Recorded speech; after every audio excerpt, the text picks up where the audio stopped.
નમસ્તે વિદ્યાર્થી મિત્રો, ઓનલાઈન લેક્ચર્સમાં આપનું હાર્દિક સ્વાગત છે. આજે આપણે ભણશું ધોરણ 12 સાયન્સ પ્રકરણ નંબર 1 વિદ્યુત ભાર અને વિદ્યુત ક્ષેત્રના એક્ઝામ્પલ દાખલાઓ. સામાન્ય રીતે બાળકો ફિઝિક્સની અંદર કોઈ પોર્શન અઘરો લાગતો હોય બાળકોને તો એ છે દાખલાઓ. શા માટે? એનો મૂળભૂત કન્સેપ્ટ એ છે કે પહેલા તો દાખલાઓની અંદર આપણી પાસે રકમની અંદર કેટલી ક્વોન્ટિટી છે, મીન્સ કે કઈ કઈ ભૌતિક રાશિઓના મૂલ્યો આપ્યા છે અને આપણી પાસે શું એને લોકોએ એમાંથી આપણે જવાબ માંગ્યો છે એ આપણે મેળવવાનો છે. હવે મોટા ભાગના બાળકોને થિયરિકલ કન્સેપ્ટ ક્લિયર હોય છે, પરંતુ મેથેમેટિકલ કન્સેપ્ટ જે ઓલરેડી આપણા ફિઝિક્સના દાખલાઓમાં છે એમાં થોડીક મુશ્કેલી થતી હોય. એનું મૂળ રીઝન કારણ કે ક્યુ સૂત્ર કઈ રીતે વાપરવું, બીજું અમુક દાખલાઓની ઘણી બધી રીતો અલગ અલગ હોય છે, એના લીધે ઘણા બધા પ્રોબ્લેમ્સ થતા હોય છે. તો ખાસ કરીને બાળકો આપણા જે ઉદાહરણો આપણે ભણીએ છીએ અને સ્વાધ્યાયના દાખલાઓ આપણે ભણીએ છીએ એમાં ખાસ આપણે ધ્યાન આપશું અને ઘરે જઈને એની જેટલી થાય તેટલી વધારે પ્રેક્ટિસ કરીશું. સાથે સાથે આપણા જે થિયરિકલ પોઈન્ટના જે અમુક સૂત્રો છે એને આપણે ખાસ યાદ રાખશું. હવે આપણે સમજીએ તો ઉદાહરણ નંબર 1 જે ઓલરેડી આપણે થિયરી લેક્ચર્સમાં ભણી ગયા છીએ. પ્રેરણની રીતવાળો જે થિયરી લેક્ચર્સ હતો એમાં મેં ધનભારિત ગોળો અને ઋણભારિત ગોળો કઈ રીતે કરી શકાય એનું તમને અહીંયા આખી જે પદ્ધતિ છે તે સમજાવી દીધી. હવે આપણે ડાયરેક્ટ ઉદાહરણ નંબર 2 ને અભ્યાસમાં લેશું અને ત્યાંથી ભણવાની શરૂઆત કરશું. તો ભણીએ ઉદાહરણ નંબર 2.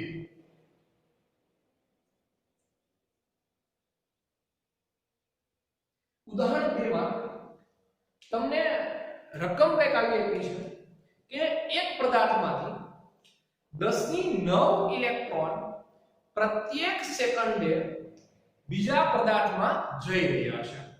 તો બીજા પદાર્થ ઉપર 1 કુલમ વિદ્યુત ભાર થાય તે માટે લાગતો સમય મેળવવાનો છે. બરાબર? તો આપણી પાસે બે જે પદાર્થો છે એમાંથી એક પદાર્થમાંથી 10⁹ જેટલા ઇલેક્ટ્રોન ક્યાં આવી રહ્યા છે કોઈ બીજા પદાર્થમાં. હવે બીજા પદાર્થ ઉપર 1 કુલમ વિદ્યુત ભાર ક્યારે થાય અને કેટલા સમયે થાય આ આપણે મેળવવો છે. તો સમજી લઈએ રકમ અને રકમ ઉપરથી આપણે એની આકૃતિ દોરીએ. સામાન્ય રીતે મારી પાસે એક અનિયમિત આકારનો એક A પદાર્થ અને એક અનિયમિત આકારનો એક B પદાર્થ છે. હવે એમાંથી A માંથી ધારો કે 10⁹ જેટલા ઇલેક્ટ્રોન B પદાર્થમાં આવે છે. બરાબર? 10⁹ જેટલા ઇલેક્ટ્રોન ક્યાં આવી રહ્યા છે B પદાર્થમાં. હવે B પદાર્થ ઉપર જો 10⁹ જેટલા ઇલેક્ટ્રોન આવતા હોય તો A પદાર્થ પરનું જે દળ છે એ ઘટે અને B નું દળ છે એ વધે. આ બહુ સામાન્ય કન્સેપ્ટ છે. સાથે સાથે ઇલેક્ટ્રોન દૂર થઈ રહ્યો છે, એ ધનભારિત બનશે અને B એ કેવો બનતો જશે ઋણભારિત. પણ એ કન્સેપ્ટ સાથે આપણે સંકળાવવાનું છે નહીં. અત્યારે આપણા મગજમાં એ છે કે B પર કુલ વિદ્યુત ભાર 1 કુલમ થાય તે માટે લાગતો સમય.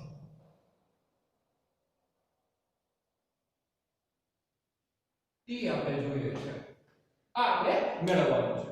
તે B ઉપર જે કુલ વિદ્યુત ભાર 1 કુલમ થાય એ માટે લાગતો સમય મેળવવાનો છે. તો સૌથી પહેલા વાતો કે A ઉપરથી B પર કેટલો વિદ્યુત ભાર આવે છે એની આપણે ગણતરી કરવી પડે. તો ગણતરી કરીએ. A પદાર્થમાંથી B પદાર્થ પર આવતો વિદ્યુત ભાર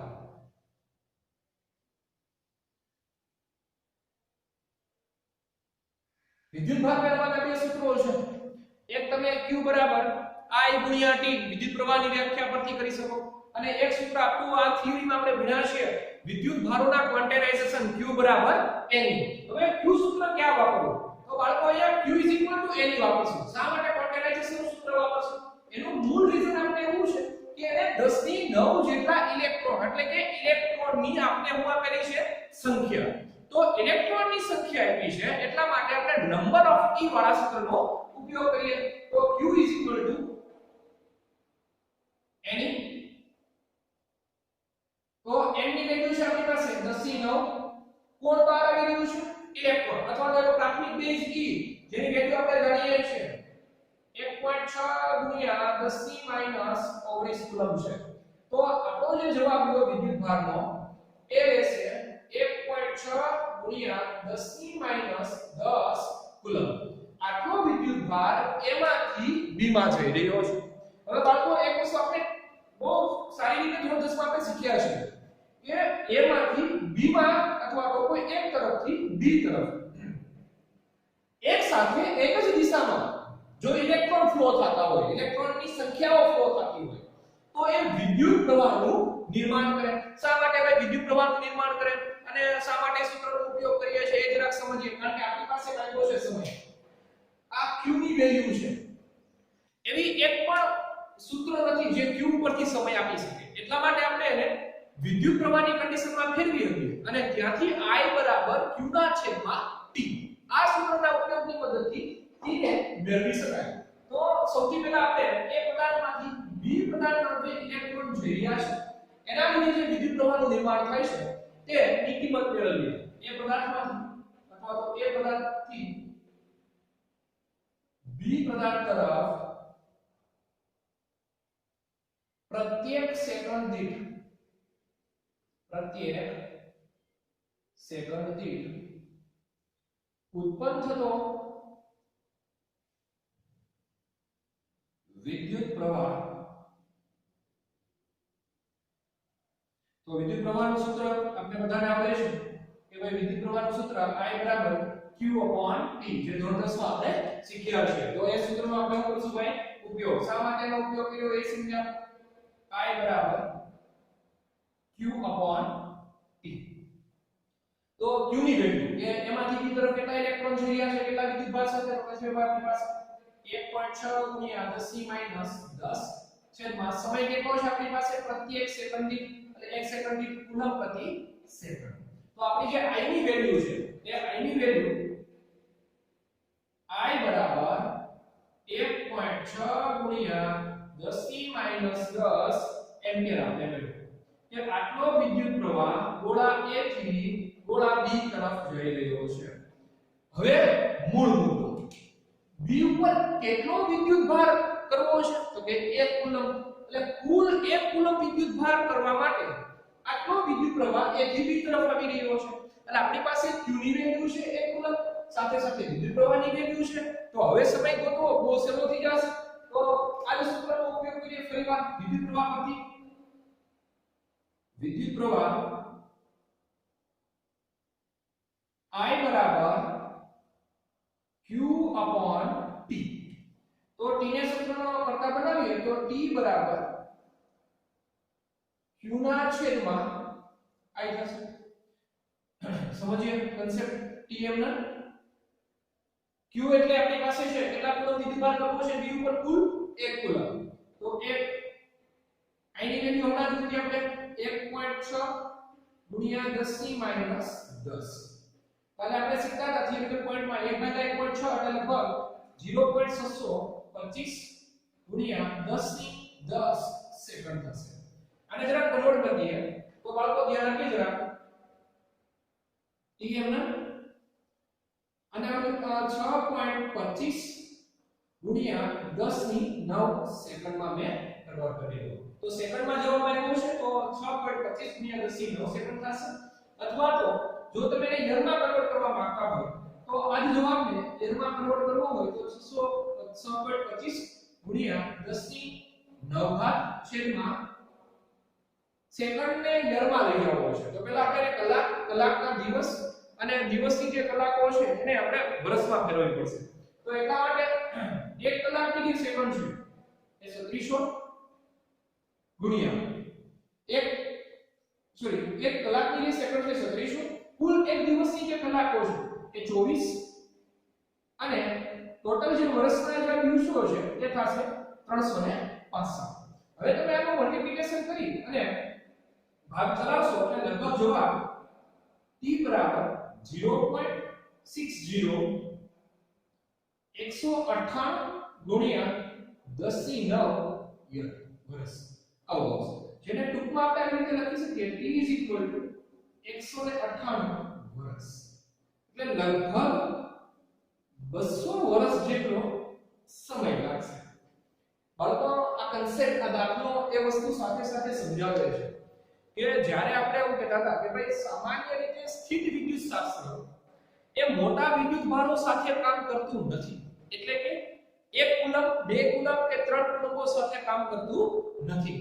અને આ શબ્દને આપણે આવી રીતે પણ સમજાતા કે સ્થિર વિદ્યુત શાસ્ત્રમાં જ્યારે મોટા એકમો સાથે કામ કરીએ, સ્થૂળ ક્ષેત્રો સાથે કામ કરીએ, ત્યારે એનું વિદ્યુત ભારનું ક્વોન્ટાઇઝેશન આપણે અવગણીએ છીએ. પણ સૂક્ષ્મ ક્ષેત્રમાં વિદ્યુત ભારનું ક્વોન્ટાઇઝેશન અવગણતા નથી. ઇમેજ આ દાખલા પરથી આપણે ખાલી એટલી ઇમેજ કરીએ કે પ્રત્યેક સેકન્ડે જો 10 ની 9 જેટલા ઇલેક્ટ્રોન એમાંથી B ઉપર આવતા હોય તો B ઉપર 1 કુલમ વિદ્યુત ભાર થવા માટે 200 વર્ષ જેટલો સમય લાગે. તો આ કન્સેપ્ટ એવું સમજાવે છે કે 1 કુલમ એટલે વિશાળ જથ્થામાં રહેલા ઇલેક્ટ્રોન્સ.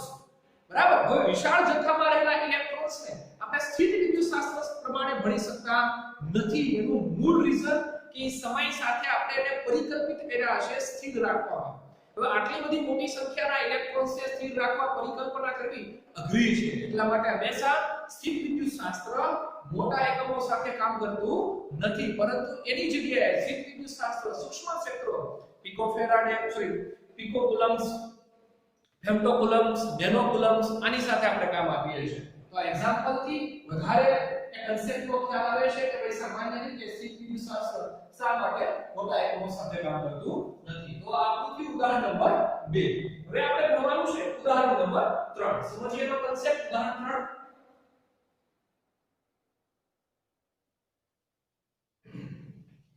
ઉદાહરણ 3 માં તમને આવો કન્સેપ્ટ ની રકમ છે એટલે કે આવી છે કે ભાઈ સામાન્ય રીતે એક પ્યાલામાં પાણી ભરેલું છે. તો એ પ્યાલાની અંદર ધન અને ઋણ વિદ્યુત ભારોની સંખ્યા અને મૂલ્ય જણાવો, માન જણાવો કે ભાઈ ધન વિદ્યુત ભારનું મૂલ્ય કેટલું હશે અને ઋણ વિદ્યુત ભારનું મૂલ્ય કેટલું હશે. તો સમજીએ ઉદાહરણ નંબર 3.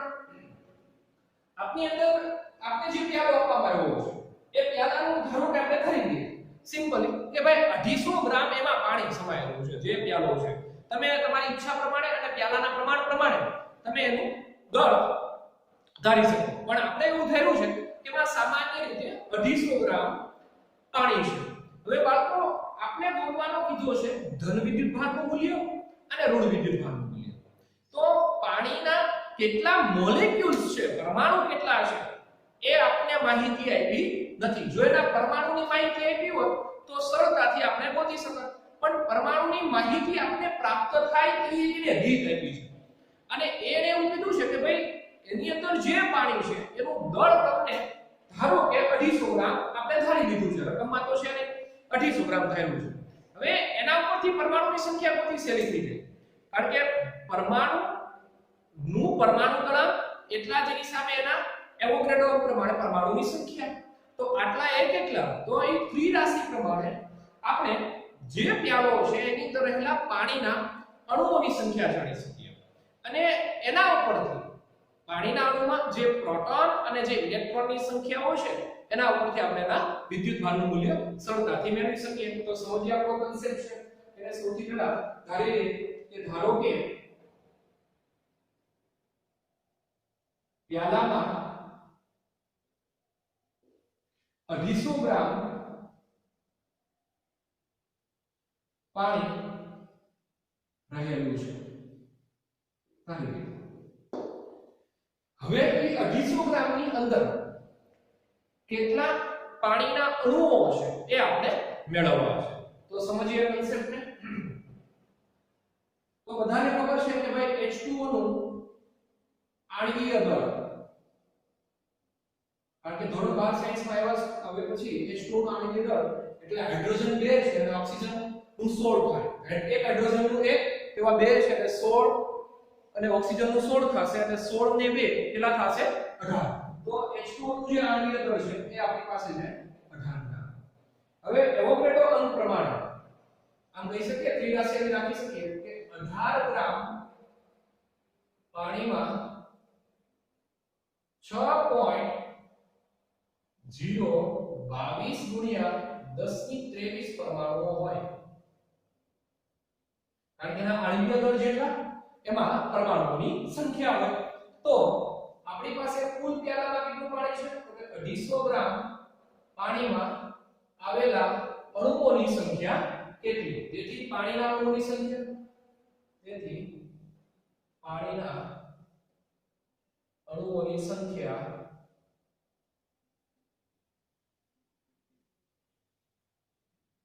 6.022 ગુણ્યા 10⁻23 આનું મલ્ટીપ્લિકેશન થશે 250 છેદમાં 18 તો જવાબ આપણે જરા મેળવી લઈએ 6.022 ગુણ્યા 6.022 250 ભાગ્યા 18 તો જવાબ આપણે મળ્યો 83.63 ઘાત તો એને 10⁻23 આટલા પરમાણુઓ છે 250 ગ્રામ પાણી હવે પ્રત્યેક પરમાણુ દીઠ પાણીના પ્રત્યેક પરમાણુ દીઠ ઇલેક્ટ્રોન્સ અને પ્રોટોનની સંખ્યા ગોતી લઈએ તો H2O માં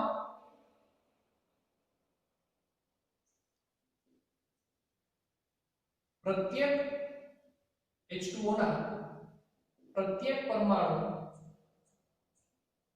દીઠ ઇલેક્ટ્રોન અને પ્રોટોનની સંખ્યા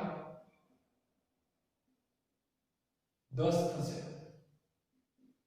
શા માટે ભાઈ તો કે ભાઈ બાહ્ય તબક્કામાં એક ઇલેક્ટ્રોન હાઇડ્રોજન અને ટોટલ ક્યાં 1 એટલે ટોટલ ક્યાં 2 ઓક્સિજન ટોટલ પરમાણુ ક્રમાંક 8 એટલે 2 6 8 ને 2 10 તો 10 ઇલેક્ટ્રોન એ જ રીતે એના કેન્દ્રમાં પણ પેલા છે એક પ્રોટોન એટલે ટોટલી 2 પ્રોટોન અને પેલાના કેન્દ્રમાં 8 પ્રોટોન ટોટલ થયા 10 પ્રોટોન તો ઇલેક્ટ્રોન અને પ્રોટોનની સંખ્યા કેટલી છે બેમાં 10 સોરી H2O માં 10 ઇલેક્ટ્રોનની સંખ્યા પણ 10 છે અને પ્રોટોનની સંખ્યા પણ 10 છે તેથી કોઈ એકનું જો તમે મૂલ્ય મેળવી લ્યો તો એટલું જ બીજાનું મૂલ્ય હશે તો ત્રિરાશી પાછી મૂકી શકીએ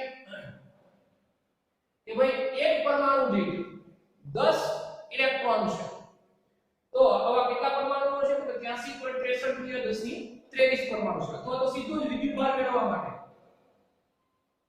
વિદ્યુત ભાર મેળવવા માટે આપણી પાસે જે ક્વોન્ટાઇઝેશનનું સૂત્ર છે Q Ne એનો જ ઉપયોગ કરીએ ચાલો સમજીએ ધ્યાન આપીએ n એટલે કેટલા પરમાણુ છે તો કે 83.63 ગુણ્યા 10⁻23 પરમાણુ એક પરમાણુમાં 10 છે તો આવા કેટલા છે તો 83.63 ગુણ્યા 10⁻23 તો આની સાથે મારે 10 નું મલ્ટીપ્લિકેશન કરવું પડશે કારણ કે આ તો જ મારા કુલ ઇલેક્ટ્રોન કે કુલ પ્રોટોન ની થઈ ગઈ સંખ્યા એને ગુણ્યા એનો વિદ્યુત ભાર E 1.6 ગુણ્યા 10⁻19 તેથી વિદ્યુત ભાર Q સિમ્પ્લિફિકેશન આપી દે 83.63 ગુણ્યા 1.6 83.63 ગુણ્યા 1.6 તો આપણો જે જવાબ આવે છે તે 133.808 ગુણ્યા 83.63 ગુણ્યા 1.6 ગુણ્યા 10 એટલે આવો જવાબ આવશે 1338.08 મલ્ટીપ્લિકેશન ઘાત રહેશે 10⁴ તો મારે એને કન્વર્ટ કરવો છે 1.3 કે 1.4 તો જવાબ આવો થશે Q આપણને અહીંયા લીધા એટલે 3 કાપા પડશે તો 1.3 ગુણ્યા 10⁻7 કુલમ તો આટલો વિદ્યુત ભાર પાણીના અણુઓમાં હશે આટલો જ પ્રોટોન ધરાવતો હશે અને આટલો જ વિદ્યુત ભાર ઇલેક્ટ્રોન ધરાવતો હશે કેટલા પાણીમાં તો કે 250 ગ્રામ પાણીમાં તો આ બળવથી આપણું ઉદાહરણ નંબર 3 હવે જે ભણવાનું છે એ આપણું છે ઉદાહરણ નંબર 4 સમજીએ કન્સેપ્ટ ઉદાહરણ 4 જે ઓલરેડી આપણે એની સાબિતી આપી છે ધોરણ 11 સાયન્સમાં આપણે એવું બોલતા હતા કે ગુરુત્વાકર્ષણ બળ અને વિદ્યુત ચુંબકીય બળ જે ઇલેક્ટ્રોમેગ્નેટિઝમનો ભાગ છે કુલમ ઉદાહરણ નંબર 4 શું સૂચવે છે એ સમજીએ ઇલેક્ટ્રોમેગ્નેટિઝમ સ્વભાવ કુલમનો નિયમ અને ગ્રેવિટેશનલ ફોર્સ સાથે સંકળાયેલો ગુરુત્વાકર્ષણનો નિયમ આ બંને વચ્ચે સામ્યતા મેળવી છે. અને સાથે સાથે આપણે ધોરણ 11 સાયન્સમાં જો તમને યાદ હોય તો એવું કહેતા હતા કે પ્રોટોન વચ્ચે લાગતા ગુરુત્વાકર્ષણ બળ કરતા એનું વિદ્યુત ચુંબકીય બળ 1036 ગણું વધારે છે. તો એની સાબિતી અહીં આપણે ભણવી છે અને સમજવી છે. તો કન્સેપ્ટને સમજીએ. સૌથી પહેલા આપણે એની રકમ તમને ટેક્સ્ટ બુકમાં આપી છે. તો હું અહીંયા વાંચી સમજાવું. એવું કહેવામાં આવ્યું છે કે બે બિંદુવત વિદ્યુત ભારો વચ્ચેના સ્થિર વિદ્યુત બળ માટેનો કુલમ્બનો નિયમ અને સ્થિર બિંદુવત દળો વચ્ચેના ગુરુત્વાકર્ષણ બળ માટેનો ન્યૂટનનો નિયમ એ બંનેનો આધાર વિદ્યુત ભારો છેદમાં દળો વચ્ચેના અંતરના વ્યસ્ત વર્ગ પર છે. તો પ્રથમ આપણી પાસે આવું આવ્યું છે કે ઇલેક્ટ્રોન અને પ્રોટોન, સેકન્ડ એમાં બીજો પાર્ટ તેમજ બે પ્રોટોન વચ્ચે લાગતા આ બળોના માનના ગુણોત્તર પરથી તેમની પ્રબળતાની સરખામણી કરો. સાથે સાથે બીજા કન્સેપ્ટમાં હું કીધું છે કે ઇલેક્ટ્રોન અને પ્રોટોન જે 1 એંગસ્ટ્રોમ દૂર હોય ત્યારે તેમના પરસ્પર આકર્ષણ બળથી ઉદ્ભવતા ઇલેક્ટ્રોન અને પ્રોટોનનો પ્રવેગ મેળવો. અને આપણે માસ ઓફ પ્રોટોન અને માસ ઓફ અર્થનું મૂલ્ય આપ્યું છે. તો ઉદાહરણ 4 ને આપણે સમજીએ. સૌથી પહેલા આપણો પોર્શન એ જોઈએ. બધાને ખબર છે કે બિંદુવત વિદ્યુત ભારો Q1 અને Q2 અને એમની વચ્ચેનું જો અંતર r હોય તો કુલમ્બના નિયમ પ્રમાણે એ સૂત્ર બનશે F બરાબર K Q1 Q2 r². આ જ રીતે જો બિંદુવત દળ ધરાવતા બે પદાર્થો M1 અને M2 હોય અને એમની વચ્ચેનું અંતર r હોય અને આપણે ઇલેક્ટ્રોમેગ્નેટિઝમ હોવાથી આપણે એને Fe કહીએ અને એમની વચ્ચેનું અંતર r હોય તો અહીંયા Fg ગ્રેવિટેશનલ ફોર્સ સાથે સંકળાયેલું બળ Fg. તો એની જે વેલ્યુ છે એનું જે સૂત્ર છે G m1 m2 r². એક છે કુલમ્બનો નિયમ અને એક છે ન્યૂટનનો નિયમ. હવે તમારી પાસે ક્વેશ્ચન એવું માંગ્યો છે કે ઇલેક્ટ્રોન અને પ્રોટોન વચ્ચે લાગતું ગુરુત્વાકર્ષણ બળ અને ઇલેક્ટ્રોન અને પ્રોટોન વચ્ચે લાગતું કુલંબીય બળ આ બંનેનો ગુણોત્તર મેળવવાનો છે. તો સામાન્ય રીતે આપણું સમીકરણ નંબર 1 અને સમીકરણ નંબર 2 કન્સેપ્ટ એવો છે કે બંનેની સરખામણી કરવાની છે અને સરખામણી કરવા માટે આપણે એનો ગુણોત્તર લેવો પડશે. ઘણા બધા બાળકોને ક્વેશ્ચન હોય છે કે શા માટે ભાઈ ગુણોત્તર લીધો, કેમ કોઈ બીજી રીત નહીં. પરંતુ બાળકો આપણી રકમમાં એવો શબ્દ વાપરવો છે કે લાગતું કુલંબીય બળ અને લાગતું ગુરુત્વાકર્ષણ બળ ઇલેક્ટ્રોન પ્રોટોન વચ્ચે સૌથી પહેલા પાર્ટ્સમાં એની વચ્ચેની સરખામણી કરો. એટલે સરખામણી ગુણોત્તર પ્રમાણે કરી શકીએ. તો સમીકરણ 1 અને સમીકરણ 2 નો ગુણોત્તર લઈએ. સમીકરણ 1 અને 2 નો ગુણોત્તર લેતા તો સમીકરણ 1 અને 2 નો ગુણોત્તર લઈએ અને સમજીએ. Fe Fg પણ બંનેને મોડમાં રાખીએ. શા માટે મોડમાં રાખીએ સમજીએ. કારણ કે Fe છે ઇલેક્ટ્રોન અને પ્રોટોન એટલે આકર્ષણ થશે અને પરસ્પર વિરુદ્ધ દિશાઓમાં છે. તો જે વેલ્યુ મળશે આપણે માઈનસ મળશે એટલા માટે આપણે ક્યાં લખ્યું છે ભાઈ મોડમાં. તો Fe અને Fg તો Fe ની વેલ્યુ કે Q1 Q2 અહીંયા એક જગ્યાએ ઇલેક્ટ્રોન છે અને એક જગ્યાએ પ્રોટોન છે. તો ઓલરેડી મેં માઈનસ નિશાની હોવાથી મોડમાં આપી દીધું છે એટલે જે કિંમત અહીંયા મને મળશે એ પ્લસ જ મળશે. તો E અને E એટલે ટોટલ થશે E². Q1 એટલે માઈનસ E અને Q2 એટલે પ્લસ E પણ માઈનસ નિશાનીને આપણે મોડ સ્વરૂપે લીધું છે એટલે પ્લસ E. તો E અને E એટલે ટોટલ થયું E² છેદમાં r² જે કોની વેલ્યુ છે Fe ની વેલ્યુ છે. મલ્ટીપ્લિકેશનમાં છેદનો છેદ છે પણ એને મેં અંશમાં કન્વર્ટ કરી દઉં તો ગુણ્યા Fg.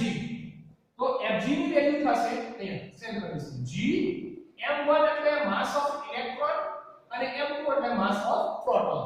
તો એની જે વેલ્યુ થશે આપણી કઈ બનશે G me mp. ઓલરેડી છેદમાં છે ના છેદમાં r² પણ છેદનો છેદ અંશમાં તો આ થઈ ગયો r². કેન્સલ. તો આપણી જે વેલ્યુ લેવી એ આવું કે e² ના છેદમાં G Me and B બધી જ વેલ્યુ આપણે જાણીએ છે અને બંનેનો ગુણોત્તર મેળવી લઈએ. તેથી Fe/Fg સાથે મોડ દર્શાવીએ, જુદા દર્શાવો તો ચાલે અને સાથે દર્શાવો તો ચાલે, ઇઝ ઇક્વલ ટુ કેની વેલ્યુ થશે 9 ગુણ્યા 10 ની 9 ઘાત. એની વેલ્યુ સ્ક્વેર છે તો 1.6 ગુણ્યા 10 ની માઈનસ 19 નો વર્ગ છેદમાં g ની વેલ્યુ 6.67 ગુણ્યા 10 ની માઈનસ 11 ઘાત. me ની વેલ્યુ 9.1 ગુણ્યા 10 ની માઈનસ 31 ઘાત multiplication mt mass of proton ની વેલ્યુ 1.67 ગુણ્યા 10 ની માઈનસ 27 ઘાત. આ બધાનું મને સિમ્પ્લિફિકેશન આપશો બાળકો એટલે આપણો જવાબ Fe/Fg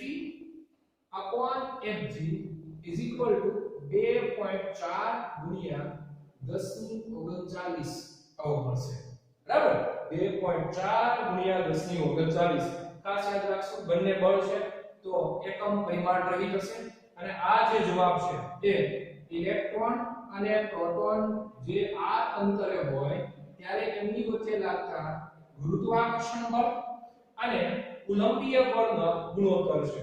અને આમ પણ લખી શકીએ બાળકો, ધ્યાન આપીએ કે Fe is equal to 2.4 ગુણ્યા 10 ની 39 mg. તો તે સમયે જ્યારે ધોરણ 11 સાયન્સમાં આપણે કહેતા હતા કે ગુરુત્વાકર્ષણ બળ કરતા વિદ્યુત ચુંબકીય બળ પ્રબળ છે, એનું આ સાબિતી છે કે ગુરુત્વાકર્ષણ બળ દાખલા તરીકે ઇલેક્ટ્રોન અને પ્રોટોન બે r અંતરે હોય તો એના લાગતા ગુરુત્વાકર્ષણ બળ કરતા એનું વિદ્યુતીય બળ 2.4 ગુણ્યા 10 ની 39 જેટલું વધારે આટલા ઘણું હશે. એટલે મીન્સ કે વધારે સ્ટ્રોંગ છે. આ એક સાબિતી થઈ આપણી. સાથે સાથે આપણે બી ઓપ્શન જો સમજીએ એની જે બીજી સાબિતી છે બી ઓપ્શન્સ એમાં a b બરાબર. આ પહેલાનો a અને b છે. એમાં આપણે અહીંયા જેમ ઇલેક્ટ્રોન પ્રોટોન છે ત્યાં બંને પ્રોટોન છે એટલે કે E+ અને અહીંયા પણ E+, જેને આ અંતરે રેખા છે તો અહીંયા એક નિયમ આવો બની જશે Fe is equal to કેનો કેમ q1 એટલે E અને q2 એટલે E એટલે થઈ જશે E². બરાબર છેદમાં r²m1. સેમ કન્ડિશન અહીંયા માસ ઓફ પ્રોટોન અને માસ ઓફ પ્રોટોન એની વચ્ચે લાગતું ગુરુત્વાકર્ષણ બળ મેળવવું છે.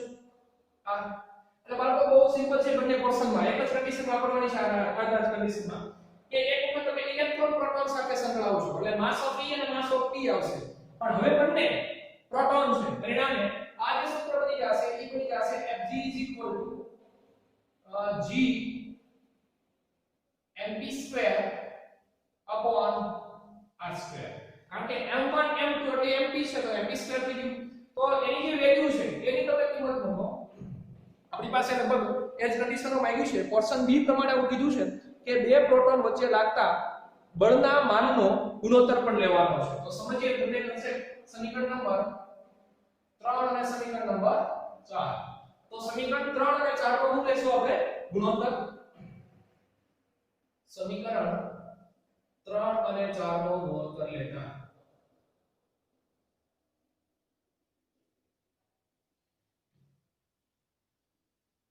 તો સમીકરણ 3 અને 4 નો ગુણોત્તર લઈએ તો સમજીએ જરાક આપણો જે કન્સેપ્ટ છે, જરાક આપણો જે કેમેરો છે ને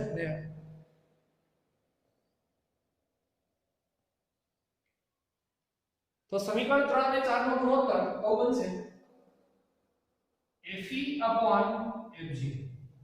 એ જ કિંમતો ફરીવાર ae² સીધું લખી દઉં છું અહીંયા આ પ્રમાણે ae² r² r² ના છેદમાં g me ની જગ્યાએ સીધું mp² તો g mp².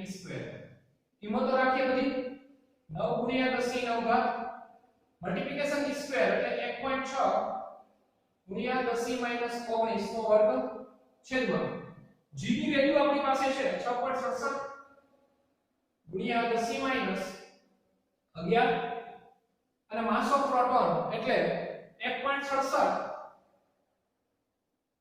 ગુણ્યા 10 ની માઈનસ 27 નો વર્ગ. આ બધાનું તમે સિમ્પ્લિફિકેશન સાચો એટલે જે વેલ્યુ મળશે Fe/Fg સાબિતી કે આવી મળશે આપણે ગુણ્યા 10⁻36 તો આ જે કન્સેપ્ટ થયો આપણો એના ઉપરથી બાળકો આયા 10⁻36 તો આપણે એ સમયે આ જ કહેતા હતા કે ભાઈ બે પ્રોટોન વચ્ચે લાગતું ગુરુત્વાકર્ષણ બળ કરતા બે પ્રોટોન વચ્ચે લાગતું વિદ્યુતીય બળ કેટલા ગણું હશે તો કે 10⁻36 ગણું હશે આ એમ થઈ ગઈ સાબિતી આ આપણો ક્વેશ્ચન નંબરના જે જવાબો છે બે આપણે તારવી લીધા હવે આપણો પાર્ટ બીજો મીન્સ કે આ દાખલાનો પાર્ટ બીજો આપણી પાસે છે એને જરાક સમજીએ બી પાર્ટ્સમાં આપણે એવું કહેવામાં આવ્યું છે કે હવે એમની વચ્ચે જો અંતર r આપણે r આપી દીધું છે 1 એંગસ્ટ્રોમ હોય r = 1 એંગસ્ટ્રોમ હોય એટલે કે જ્યારે e પ્રોટોન અને ઇલેક્ટ્રોન એની વચ્ચેનું અંતર 1 એંગસ્ટ્રોમ અને બંને પ્રોટોન હોય ત્યારે એની વચ્ચેનું અંતર 1 એંગસ્ટ્રોમ હોય તો એનો પ્રવેગ મેળવવાનો છે હવે આ જે કન્સેપ્ટ છે એમાં પ્રવેગના સૂત્રો ઘણી બધી રીતે આપી શકાય વેલોસિટીના આધીન પ્રવેગનો આપી શકાય પરંતુ અહીંયા વેલોસિટી સાથે આપણે સંકળાયેલા છીએ નહીં આપણે ત્યાં બળ સાથે સંકળાયેલા છીએ અને આપણી પાસે માસ છે તો બાળકો ખાસ દાખલાઓને ગોખવાનો નથી પણ સિમ્પલ એને સમજવાનો છે કે માસ આપણે આપ્યું છે સાથે સાથે બળનું મૂલ્ય આપણે મેળવી શકીએ છીએ તો એક જ સૂત્ર વપરાય તેના પરથી આપણે પ્રવેગ મળે અને એ સૂત્ર છે F = ma જેને આપણે ટૂંકમાં યાદ રાખીએ છીએ F = ma આ સૂત્રનો આપણે ઉપયોગ કરીએ તો સૌથી પહેલા ઇલેક્ટ્રોન અને પ્રોટોન જ્યારે આ કન્ડિશનમાં હોય ઇલેક્ટ્રોન અને પ્રોટોન ત્યારે એની વચ્ચેનું અંતર જો 1 એંગસ્ટ્રોમ હોય 1 એંગસ્ટ્રોમ એટલે 10⁻10 મીટર જેટલું હોય આ ત્યારે લાગતું હું મેળવી લઈએ પેલા બળ બાળકો બીજી વસ્તુ છે કે ભાઈ બંને સમાન અંતરે ગોઠવાયેલા છે તો લાગતું બળ કેવું હશે સમાન તો F મેળવવા માટે ke² /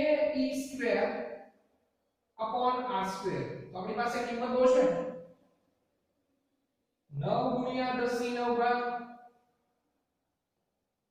e² મળશે આપણે બીજું ઘણા બાળકો એમ કહેશે ભાઈ ગુરુત્વાકર્ષણ પ્રમાણે બળ ન મેળવી શકાય ગુરુત્વાકર્ષણ પર પ્રમાણે બળ મેળવી શકાય પણ ત્યાં આપણે માસની વેલ્યુ ઓલરેડી આપી દીધેલી છે બાળકો બરાબર હવે માસની વેલ્યુ આપી છે અંતર મૂકશો એટલે જે બળ મળશે અને પાછું ફરીવાર આના મૂકશો એટલે લગભગ એ કિંમત તો ઇક્વલ કન્ડિશનમાં આવશે એની જગ્યાએ આપણે કોને વાપરીશું કોના નિયમને કુલમ્બના નિયમ બીજો અહીંયા પણ સાબિતી આપી છે કે ઇલેક્ટ્રોન અને પ્રોટોન વચ્ચે લાગતું આકર્ષી બળ r = 1 એંગસ્ટ્રોમે હોય ત્યારે આપણે આ વેલ્યુ મેળવવાની છે એટલા માટે આપણે કુલમ્બના નિયમનો ઉપયોગ કરીએ છીએ તો 9 * 10⁻⁴ 1.6 * 10⁻19 નો વર્ગ છેદમાં આવશે r² એટલે 10⁻10 નો વર્ગ અને ટોટલ ઘાત થશે 10⁻20 તો f એમનો મલ્ટીપ્લિકેશન કરીએ એટલે 9 * 10⁻9 1.6 નો વર્ગ થશે 2.56 * 10⁻38 છેદમાં 10⁻20 આનો તમે સિમ્પ્લિફિકેશન આપશો એટલે જવાબ મળશે 2.3 ગુણ્યા 10⁻8 ન્યૂટન તો આ થઈ ગયું આપણું બળ કે ભાઈ ઇલેક્ટ્રોન પ્રોટોન વચ્ચે જે લાગતું બળ છે કેટલું છે 2.3 ગુણ્યા 10⁻8 ન્યૂટન જેટલું છે હવે આપણે બંને મેળવી લઈએ ઇલેક્ટ્રોનનો પ્રવેગ જેને AE નામ આપીએ મેળવવા અને પ્રોટોનનો પ્રવેગ જેને AP નામ આપીએ AP મેળવવા એક જ સૂત્રનો ઉપયોગ કરશો એ F = ma આપણી પાસે F બંને માટે સમાન રહેશે કારણ કે અંતર આ સમાન છે સાથે સાથે બંને જેટલું જ F21 છે એટલું જ F12 છે પણ પરંતુ બંનેની દિશાઓ કેવી હશે વિરુદ્ધ તો AE AP મેળવવા માટે સૂત્ર પ્રમાણે F = mass of earth accelerations of earth એટલે કે પ્રવેગ તો પ્રવેગ મેળવવા માટે AE F ના છેદમાં me અને AP મેળવવા માટે F = mass of proton અને accelerations of proton તો AP થશે F ના છેદમાં mp બધી કિંમતો આપણે રાખીએ તો જવાબ આપણે આવો મળશે A is equal to F ની કિંમત છે 2.3 ગુણ્યા 10 ની -8 mass of proton mass of earth mass of electron 9.1 ગુણ્યા 10 ની -31 સાથે AP તો F ની જે વેલ્યુ છે એ બનશે 2.3 ગુણ્યા 10 ની -8 અને mass of proton 1.67 ગુણ્યા 10 ની -27 હવે એનું સિમ્પ્લિફિકેશન આપશો બાળકો A અને AB નું તો 2.3 ભાગ્યા 9.1 2.3 ભાગ્યા 9.1 તો જવાબ મળશે આપણે 0.25 A 0.25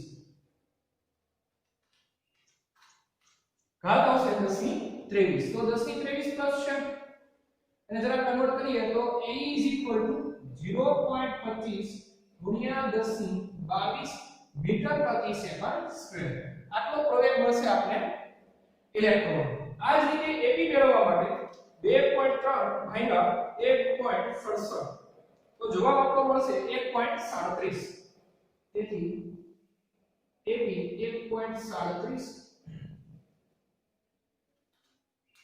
19 ઘાત આવશે 10 ની 19 મીટર પ્રતિ સેકન્ડ સ્ક્વેર તો આ સમજ્યા આપણે ઉદાહરણ 4 નો કન્સેપ્ટ બાળકો ખાસ આજે જે ભણ્યા છે ઉદાહરણ નંબર 1 તો ઓલરેડી ભણ્યા છે 2 3 અને 4 આ ત્રણ દાખલાઓ આપણે આજે શીખ્યા છે સાથે સાથે આવનારા લેક્ચર્સમાં પણ હજી આપણે દાખલાઓ જોવાના છે કારણ કે આપણા જે 1 થી 8 પાઠ છે એની જે થિયરી છે એમાંથી લગભગ 8 કે 9 દાખલાઓ આપણા સ્વાધ્યાય અને એક્ઝામ ઉદાહરણને ભેગા કરતા થશે તો આપણે આજે 3 અને 1 જે શીખી ગયા છે ટોટલ 4 દાખલાઓ શીખ્યા છે સાથે સાથે તમે સ્વાધ્યાયનો પહેલો પણ કરી શકાય એવો દાખલો છે સ્વાધ્યાયનો બીજો દાખલો પણ તમારાથી થઈ શકે એવો છે સ્વાધ્યાયનો ત્રીજો એ આ જ કન્સેપ્ટ છે આ જ કન્સેપ્ટ સાથે ઉદાહરણ 4 જો સત્ય રીતે સમજાવશું તો સ્વાધ્યાયનો ત્રીજો દાખલો ગોખવો નહીં પડે કારણ કે ઉદાહરણ 4 અને સ્વાધ્યાયનો ત્રીજો દાખલો એ બંને સમન્વય છે એટલે આપણે કોઈ એક દાખલાને યાદ રાખશું એના પરથી